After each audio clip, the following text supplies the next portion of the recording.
My name is Ari Snackbath. Let's talk about Doctor Who. I know you clicked on this video for a reason, but let me nerd out for a second. I saw Doctor Who The Star Beast 3 days ago. Already watched it twice and watched so many clips on YouTube. And I have David right here. A little. I couldn't get the flag to stick in his hand or for him to sit up straight. Um, we'll work on that later. But let me nerd out. Let me nerd out. I have been watching Doctor Who since I was 11, 12-ish. The first episode I actually watched was The Aztecs, which is unfortunate because, you know, brown face. Hi, editing Ari. To clarify, 11-year-old me did not understand the nuances of why or even that the Aztecs was racist. I think now, if I were to watch the Aztecs as my first episode, I would not even continue watching. There are amazing people on YouTube who have made videos about racism and the tropes that Doctor Who has perpetuated over the years. I encourage all of you to go search them out and watch them, but I am not equipped to talk about those issues. After that episode, I watched The Mind Robber, which is the second Doctor episode. I fell in love with the show. From the moment that the Doctor puts Jamie's face back together wrong, I knew I loved this show. And I've always been into older shows, like shows with a long history. Although there are so many older shows that are so problematic, it's interesting to watch them and see it as a time capsule of sorts. Anyways, after working my way through about half of what Netflix had to offer in I don't know, 2012 of the classic series, I discovered that they also had a modern series, which I don't know how I didn't know. I think as an American, I was always the only person that ever knew what Doctor Who even was like among my family, among my friends. I have to this day met two, three, four, five people, maybe in my personal life, that knew what Doctor Who was before they met me. And none of them were watching before this last episode came out, The Star Beast. I watched The Star Beast. Forgot to say, but spoilers for The Star Beast. Oh my god, go watch The Star Beast. If you haven't seen The Star Beast, what are you doing? The minute it came out, and I mean the minute it came out, I was on that Disney Plus page. It blew me away. It really it blew me away. There's just s- it's just magic. Like it really is just magic. And this is the first time ever that there has been a non-humanoid like alien in Doctor Who, the Meep, who is just like believable. I don't have to suspend my disbelief. I don't have to look at it and go, to be invested in this, I need to consciously ignore that this is a CGI thing or a guy in a costume and some makeup. And I think that a lot of the charm of Doctor Who comes from that, but also it's really, really lovely to see the same kind of like design philosophies that the show has worked with for so long since the initial Davies era, and they're all still reflected in the high budget designs of like the Meep and the Wrath Warriors. The difference is I I believe them. I don't see the seams. And this is me coming off of I just watched the finale of season 3 with Martha and the imp goblin tenant creature, scary, scary little man. But anyway, I love the episode. I loved Donna. I loved Rose.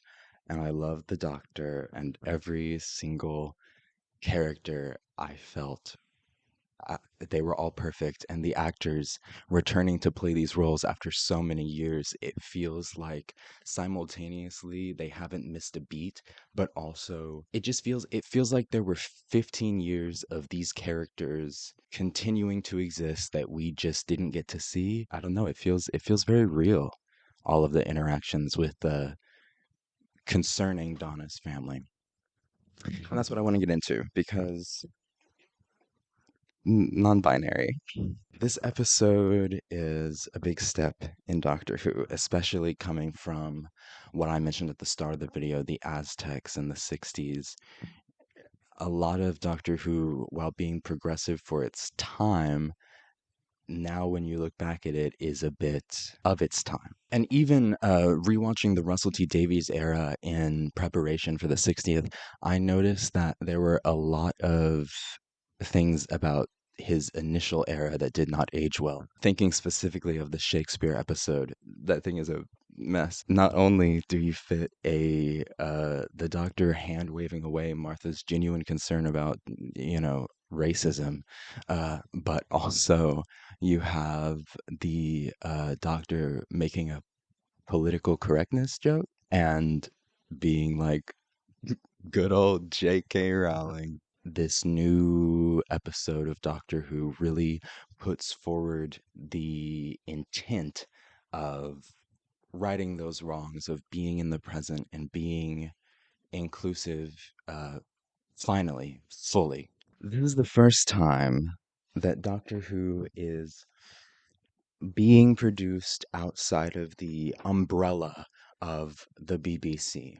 The BBC being heavily, heavily, heavily transphobic, I'm sure influenced what the writers, the producers, and everyone who worked on the show felt was acceptable to include in their show, which was being produced by BBC. It had to get cleared by BBC executives. This is an organization at a time in British politics that is so divisive.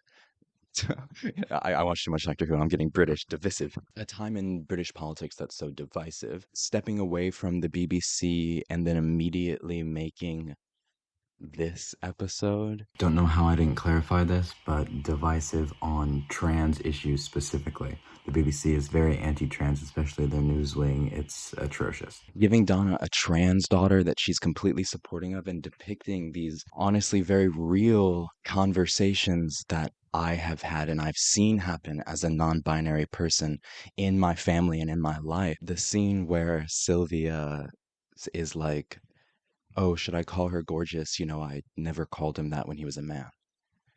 And then she goes like, oh, sorry. And I just get so confused. Seeing conversations where Donna says, I will burn down the world for you when Rose is dead named, and seeing Donna and Sylvia work so hard to love Rose for who she is and respect her and be on her side, it had me genuinely choking up. Doctor Who has so many queer fans. I mean, you could make an argument that the Doctor as a character could be a metaphor for the queer experience. Different video. Editing Ari is discovering that they need to work on better transitions when they're filming their video. What I'm about to talk about is in regards to the finale, the binary, non-binary, male-presenting Time Lord lines. I feel that those are executed in a different way than the more subtle family dynamic stuff is. To have this representation be in the forefront of this episode and the way it is, on initial viewing, I kind of felt like this feels like an old man, albeit a very supportive, lovely old man, trying to be an ally and kind of not fully understanding the nuance about what he's talking about. That's how I felt initially after I watched The Star Beast. I loved every other aspect of it, of course, but I thought that just in the resolution of the story, making it so front and center, I felt it was a little clunky. I thought it was a little clunky. Then, as I let the episode process, I think I've come to have a newfound appreciation for the way that the episode handles trans and non-binary issues. The first time Rose's identity is brought up is while her and Donna are walking back from Christmas shopping. And there are these boys on the street who shout Rose's dead name to her. And initially, I was mixed about how to feel about this. I think that including a trans character's dead name in a piece of media could give the wrong people ammunition to not only use her wrong pronouns, but use the wrong name. And of course, it's a character, right? So it's not like she's a real person that has feelings. However, people will talk about her that way, using her dead name as a way to be an ass to real, genuine trans people. And representation matters, and how we see representation matters. I think flippantly having that there, it was very shocking. It was very shocking. It just like kind of invalidates in the eyes of a bigot the name that she chose for herself. Lovely name, by the way. That was my grandma's name. But again, on reflection, I realized that that is genuinely the real lived experience of trans people. So many people don't understand how hurtful it is to use someone's dead name for a cis person, for someone who is possibly slightly transphobic, who doesn't understand that the mental anguish that not being seen as who you truly are gives someone. Being able to see that depicted in a drama is huge. To see how hurt Rose is by it, to see how lovely it makes her feel that Donna is so supportive.